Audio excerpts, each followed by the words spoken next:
Good evening everyone. শতাব্দীর কিচেনে আপনাদের সবাইকে স্বাগত জানাই। আজকের রেসিপি আমশোল।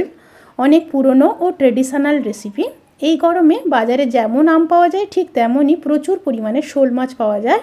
আর আজকে খুবই সহজভাবে আমশোলের এই ট্রেডিশনাল রেসিপি আমি আপনাদের সাথে শেয়ার করব।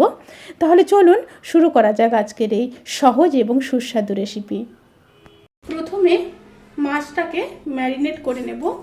ম্যারিনেট করার জন্য হাফ চামচ হলুদ গুঁড়ো দিয়ে দিচ্ছি, আর দিয়ে দেব পরিমাণ মতো লবণ।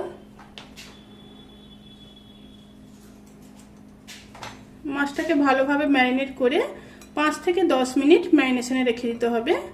এখানে আমি 5 পিস মাছ নিয়েছি। মাছটা ম্যারিনেট করা হয়ে গেছে।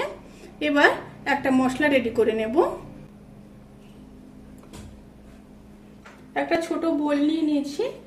বোলের মধ্যে দিয়ে দেব হাফ চামচ জিরে গুঁড়ো, হাফ চামচ হলুদ গুঁড়ো, হাফ চামচ লঙ্কার গুঁড়ো,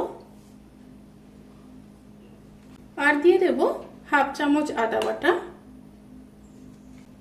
অল্প জল দিয়ে দেব। জল দিয়ে সমস্ত মশলাগুলোকে খুব সুন্দরভাবে মিশিয়ে নেব। মশলা রেডি হয়ে গেছে। এবার চলুন মূল রান্নায় ফেরা যাক। প্রথমে কড়াইতে সরষের তেল দিয়ে দেব।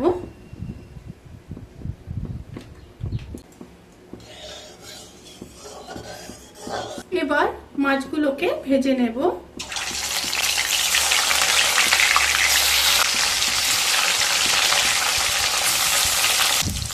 একটা সাইড মাছ হয়ে গেছে, এবার উল্টে দেব। মাছগুলো ভাজা হয়ে গেছে, এবার মাছগুলোকে তুলে নেব। এবার ওই তেলের মধ্যে দুটো শুকনো লঙ্কা, হাফ চামচ কালো সর্ষে, মশলা থেকে যখন সুন্দর একটা স্মেল বেরোতে শুরু করবে সেই সময় জলে গুলে রাখা মশলাটা দিয়ে দেব।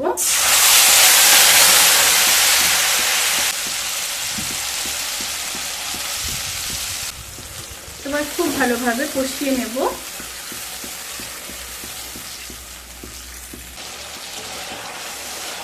মশলা খুব ভালোভাবে কষানো হয়ে গেছে।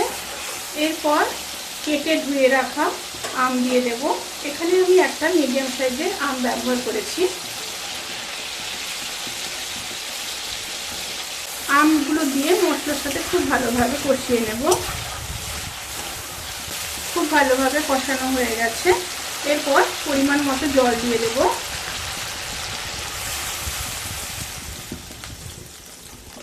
প্রায় 300 ml মতো জল দিয়ে দিলাম। এই রান্নাটা একটু ঝোলঝোল হয়। ফুটে আসা পর্যন্ত অপেক্ষা করব। ঝোলটা ফুটে এসছে। এবার দুটো চেরা কাঁচা লঙ্কা দিয়ে দিলাম। সাথে দিয়ে দেব পরিমাণ মতো লবণ, আর দিয়ে দেব 2 চামচ সর্ষে বাটা। এবার ভেজে রাখা মাছগুলোকে দিয়ে দেব।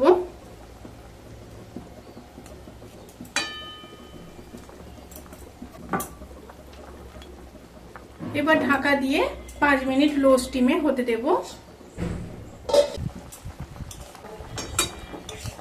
রান্নাটা প্রায় হয়ে এসছে।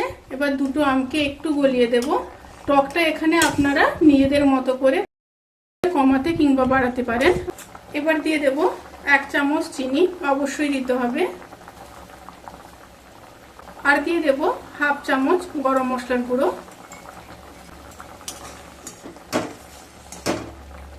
একটু নেড়ে নিলাম। এবার গ্যাস অফ করে ঢাকা দিয়ে 15 থেকে 20 মিনিট স্ট্যান্ডিং টাইমে রেখে সার্ভ করব। ভিডিওটি কেমন লাগলো প্লিজ কমেন্ট করে জানাতে কিন্তু ভুলবেন না। যদি ভালো লেগে থাকে তাহলে সাবস্ক্রাইব করে পাশে থাকা বেল আইকন প্রেস করে নোটিফিকেশান অল করে রাখবেন। তাতে করে আমি যত রেসিপি দেব সমস্ত লিঙ্ক আপনাদের কাছে পৌঁছে যাবে। আপনারা সবাই ভালো থাকবেন, সুস্থ থাকবেন, সাবধানে থাকবেন। আজকের মতো এই পর্যন্ত। পরের ভিডিওর জন্য অপেক্ষা করুন। টাটা।